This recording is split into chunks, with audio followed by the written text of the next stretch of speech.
네, 이번 시간에는 우리가 요나스에 대해서 보도록 하겠습니다. 그래서 우리 선지자들은 이 연도 역사적 배경이 참 중요합니다. 그래서 첫 번째 선지자들은 이 종말에 대해서 말씀하고 종말을 어떻게 우리가 준비해야 되느냐 거기에 대한 것을 말씀하고 있다고 볼 수 있죠.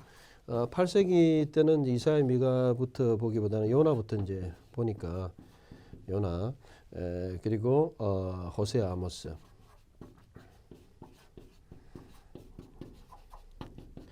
그리고 이사야 미가 주전 이 시대의 이제 배경들이나 이런 메시지가 시대별로 좀 다릅니다. 그러니까 그 시대의 하나님의 어떤 메시지가 조금씩 강조점이 다를 수 있죠. 요나서는 우리가 내용은 상당히 잘 알고 있는 것 같은데 우리가 잘 모르는 성경 중에 한 권입니다. 요나서를 이해하기 위해서는 먼저 그 당시에 이 배경을 좀 이해를 해야 되겠습니다. 요나서의 배경은 뭐 국제적, 국내적 그런 상황들을 조금 우리가 이해를 해야 되겠는데 먼저 그 국제적인 그 당시의 상황은 요나의 시대는 무엇보다도 이 아람이 패권을 쥐고 있는 그러한 때였죠. 그리고 아수르가 장악하는 그러한 때. 그래서 여러분들이 이 획기적인 이 시대의 획기적인 때를 언제로 보느냐 하면 이사야 때도 마찬가지고 이사야 시대가 뭐 잘 드러나 있지만 자 여러분들이 이제 이사야 배경을 보면 북왕국 이스라엘이 있었고 남왕국이 있었죠. 그런데 이 북왕국 베가와 그 다음에 아람이라는 나라가 있었죠. 아람이 있었고 그 동시대에 또 아수르가 있었는데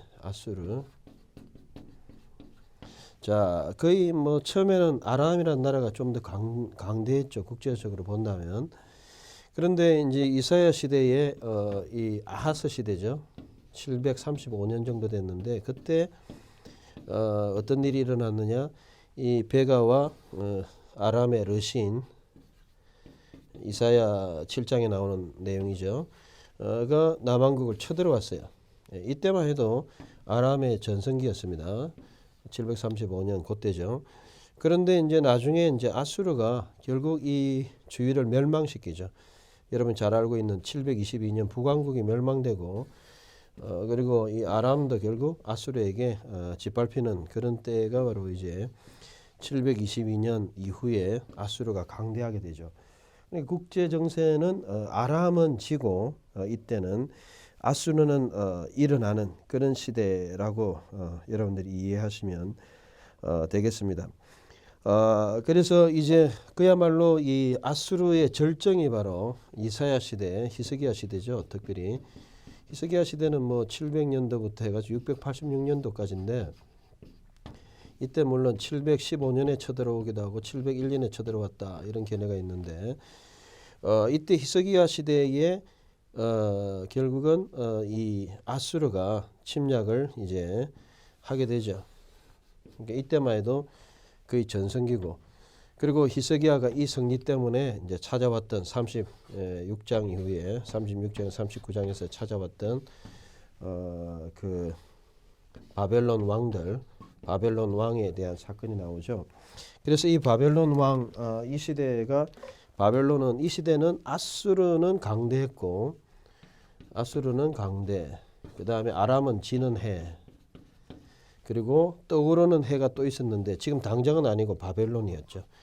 그래서 이 바벨론 신바벨론은 사실 625년 정도에 이제 부각이 되고 이때만 해도 그야말로 아수르에는 비교가 되지 않는 그런 약한 나라였어요.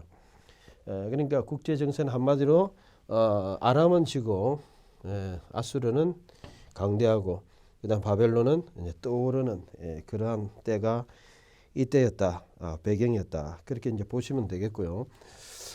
그리고 이제 국내적인 정세로 본다면 국제적으로는 그렇고 국내적인 정세로서는 특별히 이제 이거는 선지자들하고도 연결이 되어 있는데 아하스 시대, 히스기야 시대가 이사야 시대라고 한다면 미가도 거의 동시대고요. 그리고 호세아 아모스가 이제 문제인데, 자, 호세아 아모스는 어디에 선포한 말씀이냐? 이스라엘, 북왕국 이스라엘에 선포한 말씀입니다. 자, 이 구약 성경 예언서에서 이 북왕국에 직접적으로 선포한 그런 말씀들은 많지 않습니다. 그 대표적인 두 선지자가 바로 이 두 선지자입니다. 호세아, 아모스. 그 후에도 뭐 선포하고 싶어도 여러분 아시다시피 이때 결국 북왕국 이스라엘은 722년에 멸망해버리죠.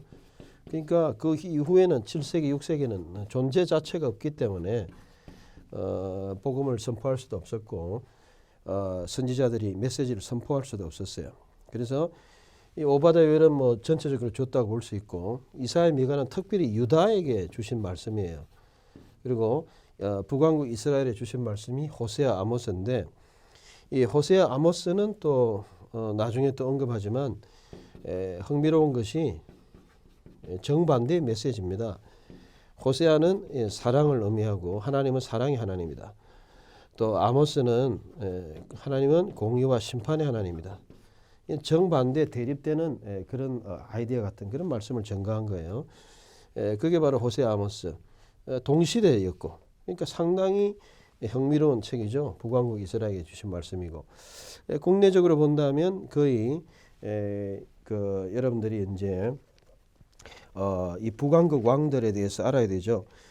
남왕국에는 이제 요시야가 이제 796년에 죽고, 그다음 아마샤, 그리고 우시야가 여러분들 이사야의 부름하고 상관 있죠.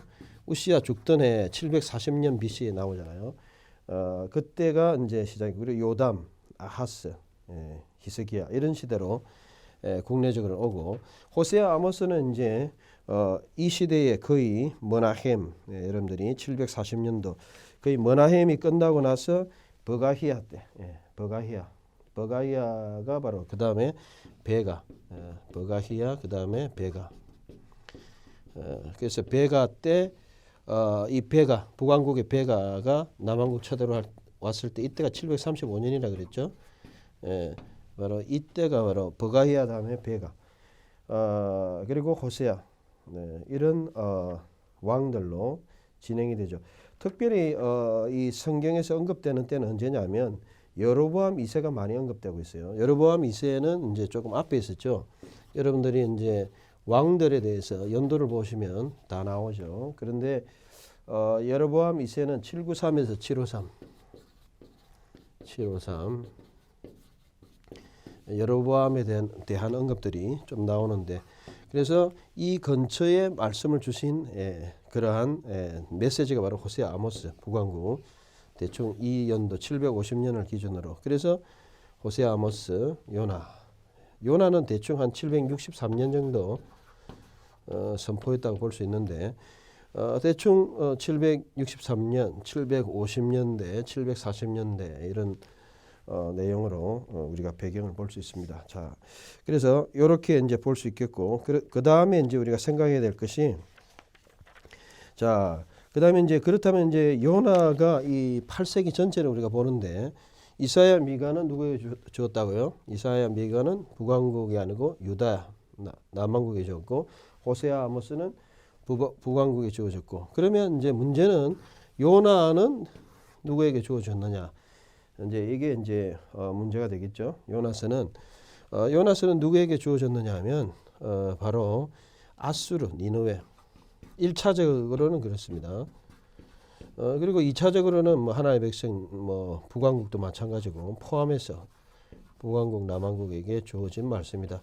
1차적으로 아수르죠. 그런데 결국은 하나님이 이방 민족을 사랑하고 또 너희도 사랑한다, 이런 것들을 보여주기 위해서 주신 말씀입니다. 이와 같이 8세기는 전체적으로 볼 때 굉장히 혼란스러운 시대였다라고 볼 수 있습니다. 그리고 하나님이 모든 대상에 따라서, 대상에 맞추어서 그 대상이 필요한 메시지를 주셨다. 이사야, 미가는 이제 앞으로 나오겠지만 죄 문제를 언급하고 있고 또 이사야는 구원 문제. 그래서 이 시대는 정말 열방들이 이제 강하고 특별히 아수르가 엄청나게 강한 세력으로 왔기 때문에 하나님의 구원이 필요한 시대였죠. 그래 구원을 바라게 되고 또 호세아 아모스는 북왕국이 특별히 하나님의 뜻대로 살지 않았죠. 그러한 삶에 대해서 어떻게 하나님 사랑하시지만 또 심판하신다 이런 부분들. 그리고 요나는 그러면 이러한 악한 민족에 대해서 하나님 어떤 마음을 갖고 계시느냐. 이들도 회개하면 하나님이 불쌍히 여기시고 용서하신다라는 메시지를 그들에게 주신 것입니다. 자, 이제 요나서로 들어가도록 하겠습니다. 요나서. 요나서가 뭘 말하는가? 먼저 우리가 요나서를 이해하기 위해서는 몇 가지 이제 상황을 이해해야 되죠. 우리가 요나에 대한 제일 오해가 많아요. 뭐 주일학교 때부터 어릴 때부터 우리가 요나서의 이 사건, 이 스토리를 모르는 분들은 별로 없습니다. 거의 다 알아요. 근데 문제는 뭐냐면 오해를 하는 거예요. 어떻게 오해를 하느냐 하면 요나는 굉장히 비겁한 사람이다. 비겁자다. 또는 요나는 소극적인 불순종한 복음성도 있으니까 불순종한 요나와 같이 그러니까 비겁하고 하나님 사명을 떠나고 굉장히 좀 그러한 개념으로 우리가 요나를 많이 이해를 하고 있습니다. 과연 100% 그렇느냐? 이 문제를 우리가 또 이해해야 되고 또 그 다음에 이제 요나서에 대한 또 이해는 또 뭐냐면 요나서를 그냥 성교에 대한 말씀이다. 이렇게만 생각을 해요. 근데 이것도 문제가 있죠. 그래서 이런 부분들의 오해가 풀려야 됩니다. 왜? 만약에 성교에 대한 말씀이라면 요나서 1장, 여러분들 1장에 니느웨로 가라 했는데 다시스로 갔죠. 2장에 물고기 뱃속에 들어갔죠. 그리고 3장에 니느웨 가라 했는데 다시스로 갔는데 니느웨로 갔죠. 복음을 전했죠. 성교라면 1, 2, 3장을 끝나야 돼요. 그죠? 그런데 요나서는 3장으로 끝나는 게 아니고 4장이 전하고 그 다음에 일어난 사건이 있죠. 바로 요나가 어떻게 되는지 보는 거죠. 그리고 그 보면서 맨 마지막에 4장 11절에 하나님께서 영혼들을 생명을 아끼시는 하나님.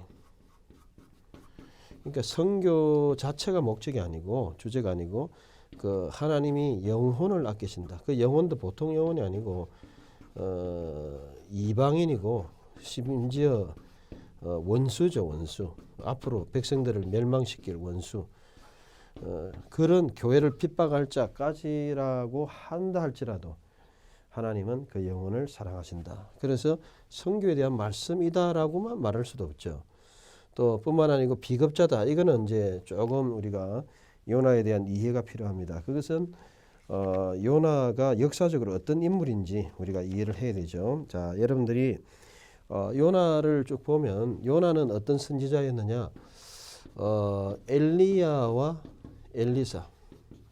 엘리사는 이제 여러분들이 그 주로 엘리야는 아합 시대 853년까지 아합이 853년에 이제 바뀌고 그 다음에 이제 그 엘리사가 이어봤는데 이 엘리사는 850년도부터 활동을 했어요.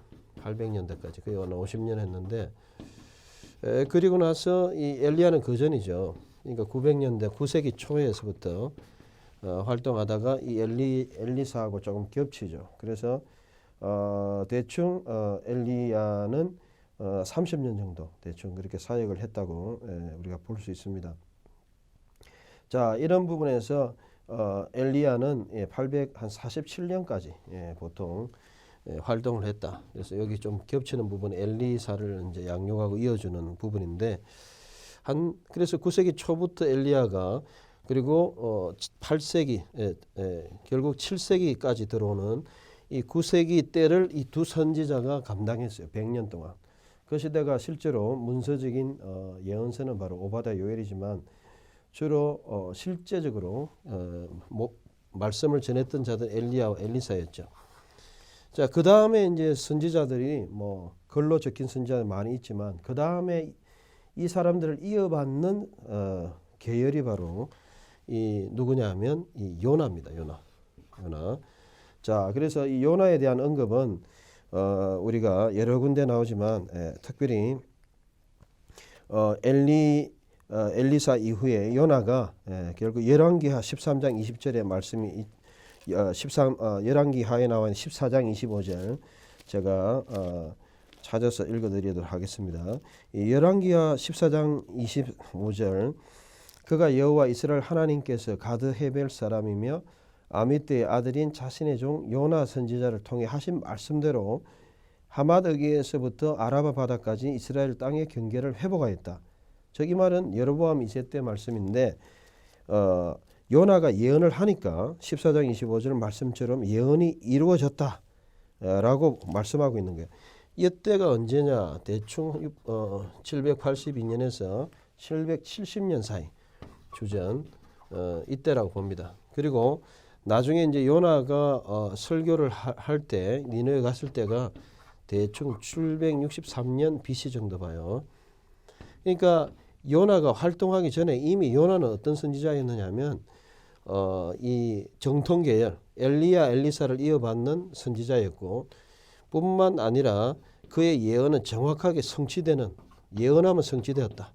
열왕기하 14장 25절 이렇게 말씀하고 있는 걸 볼 때 그가 예언하면 쫙 이루어지니까 이 선지자는 보통 선지자가 아니다 라는 것을 우리는 알 수 있죠. 단순하게 그냥 도망 다닌 그런 사람이 아니고 뭔가 이유가 있었다. 그는 하나님이 어떻게 하실까 알았고 정말 아수르에게 복음을 전했으면 전하고 나서 그들이 어떻게 변화받아서 앞으로 어떻게 할지 알았다는 거예요. 이런 것들을 우리가 염두에 둬야 되겠죠. 자, 이런 면에서 이제 요나서를 우리가 이제 보게 되는데요. 자, 요나서 1장을 여러분들이 보시기 바랍니다. 보면은 자, 1장은 우리가 잘 아는 요나가 하나님께서 니느웨로 가라 하는데 다시스로 가는 내용입니다. 여기서 이제 이 요나에 대한 요나서를 많이 문학적으로 접근을 하는데 자, 여기 보면 흥미로운 표현들이 있습니다. 하나님께서 이 도망하는 요나에게 무엇을 하셨느냐? 1장 4절에 보면 강한 바람 또는 뭐 폭풍을 내리셨다, 보내셨다 이런 말씀이 있는데 이거는 원문으로 보면 그냥 던지셨다 말이야. 툴이란 말은 그냥 던지다, 캐스트 이런 말인데 하나님이 그냥 바람을 툭 던지셨어요. 우리나라 말하고도 비슷하죠. 그렇게 하니까 이제 이 배에서 어떤 일이 일어났느냐? 큰 일이 일어났죠. 막 배가 뒤집혀는 그야말로 파선하는 위기에 일어났습니다. 그러니까 사람들이 어떻게 합니까? 사람들이 전부 다 배 안에 있는 물건들을 이제 뭐 던지지 않은 배가 막 이렇게 가라앉으니까 던져라. 결국 던졌다는 거예요. 그래서 이 던진다는 단어가 또 나옵니다. 5절에 보니까 사람들이 뱃속에 있는 짐을 던졌다. 이것도 4절 하나님이 던지시고 5절에는 사람들이 던지고 결국은 그렇게 던져도 해결되지 않죠. 배가 가라앉게 됐고 결국은 어려움을 당하게 되었죠. 그러니까 사람들이 이제 결국 누구를 던집니까? 15절에 보니까 요나를 던져요. 그러니까 여러 가지 우리가 단어로 이렇게 문학적으로 적혀 있는데 툴 이렇게 하면서 던지는 그런 것을 통해서 해학적으로 하나님이 던지니까 그냥 결국 요나는 던져지는 그런 일을 볼 수 있는 겁니다. 또 중요한 단어 중에 하나가 내려가다 얄라드 얄라드란 단어인데 이 얄라드 요 렛이죠. 얄라드는 나타난 말이고 얄라드 야라드 내려가다 고다운 내려가다 자 내려가다 이런 단어가 나와 있죠. 3절에는 무려 2번이나 나왔어요. 배를 타고 내려가 피하여 3절에 2번 5절에 2번 6절은 히브리 2장 7절인데 계속해서 내려갔다. 이건 뭘 이야기하느냐면 영적인 결국 침체를 보여주는 내려갔다 어떤 강조하고 있는 영적인 다운되는 그런 내용들을 기록하고 있죠. 한마디로 1장은 뭘 이야기하느냐 하면 이 요나가 하나님의 뜻보다는 사명을 피해서 도망가는 그 사명을 피하는 1장만 보면 이런 모습을 볼 수 있죠. 요나의 이러한 비겁한 모습 1장에서는 이렇게 언급하고 있습니다. 영적인 침체를 당하고 결국 물속에 빠지는.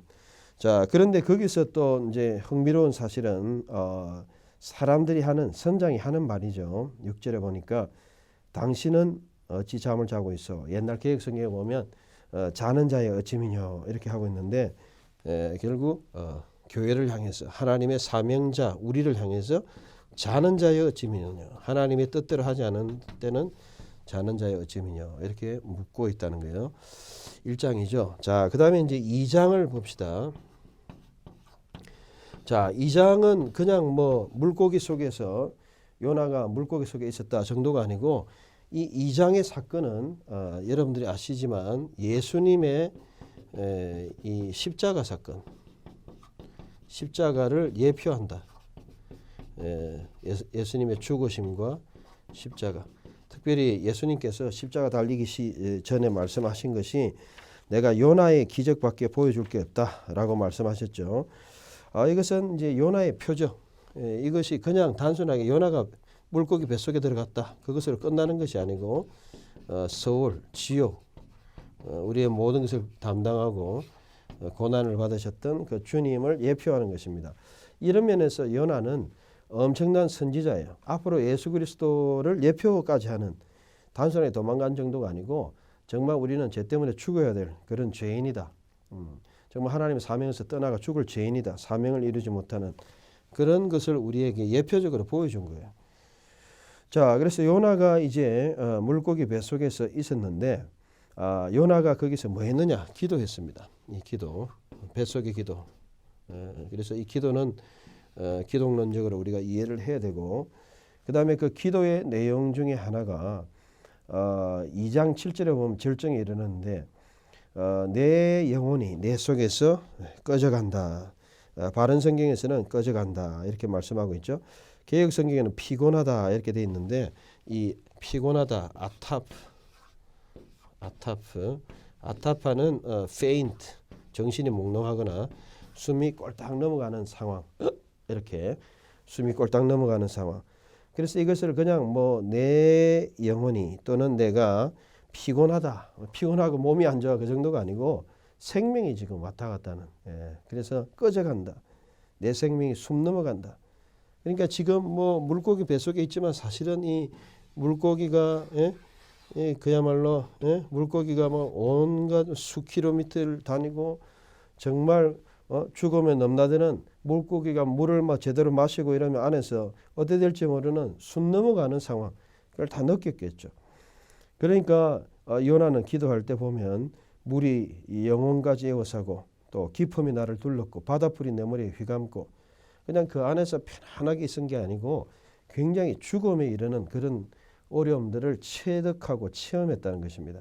그 가운데서 하나님의 구원을 바라고 정말 하나님만이 살리실 수 있다.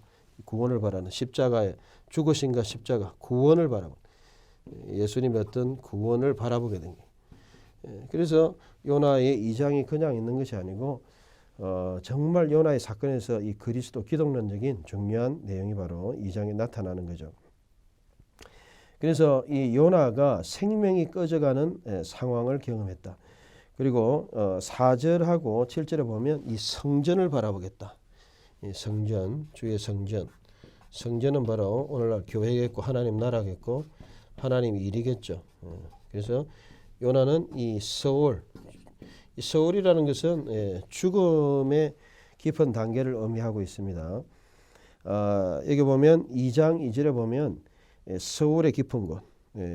예전 성경에는 깊음이다 또는 뭐 엄부다 그랬는데 이 셰올이라는 것은 정말 이 음력 그대로 셰올.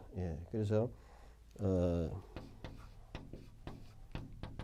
셰올은 이 엄부라고 주로 번역하지만 뭐 지옥. 그래서 우리 사도신경에서도 지옥 하강 지옥까지 내려갔다 이렇게 이제 말씀할 때 예수님께서 우리의 모든 죄악을 담당하고 그렇게 지옥에 내려가셨다라는 의미죠. 그래서 요나서 2장은 단순하게 여러분들 성경에 볼 때 요나가 그냥 도망하고 우리 자신을 대표하고 특별히 2장은 그냥 요나의 개인적인 어떤 고난 그냥 불순종해서 그냥 뼈 빠지게 고생한다 이런 차원으로 이해해서는 안 됩니다. 왜냐하면 예수님께서 분명히 인용하셨어요. 마태복음 12장 38절 마태복음 12장 여러분들이 그 38절 40절 그래서 예수님의 어떤 인용을 볼 때도 내가 요나의 기적 외에는 표적 외에는 보여줄 것이 없다. 십자가의 사건을 보여주는 그 정도의 사건은 없다. 라고 말씀하신 이유가 바로 이 사건입니다. 그래서 요나의 이러한 물고기 뱃속의 고난은 우리가 다시 한번 기독론적으로 우리가 봐야 된다라고 볼 수 있습니다. 그래서 다시 간추려서 말씀드리면 요나는 단순하게 도망간 그런 사람이 아니다. 이것은 이제 앞으로 3장 4장에 보면 자세하게 나옵니다. 그리고 단순하게 요나서는 선교하자 뭐 이런 내용으로 끝나는 게 아니고 하나님이 정말 자비와 국률과 영혼을 사랑하시는 아끼시는 영혼을 아끼시는 하나님이시다.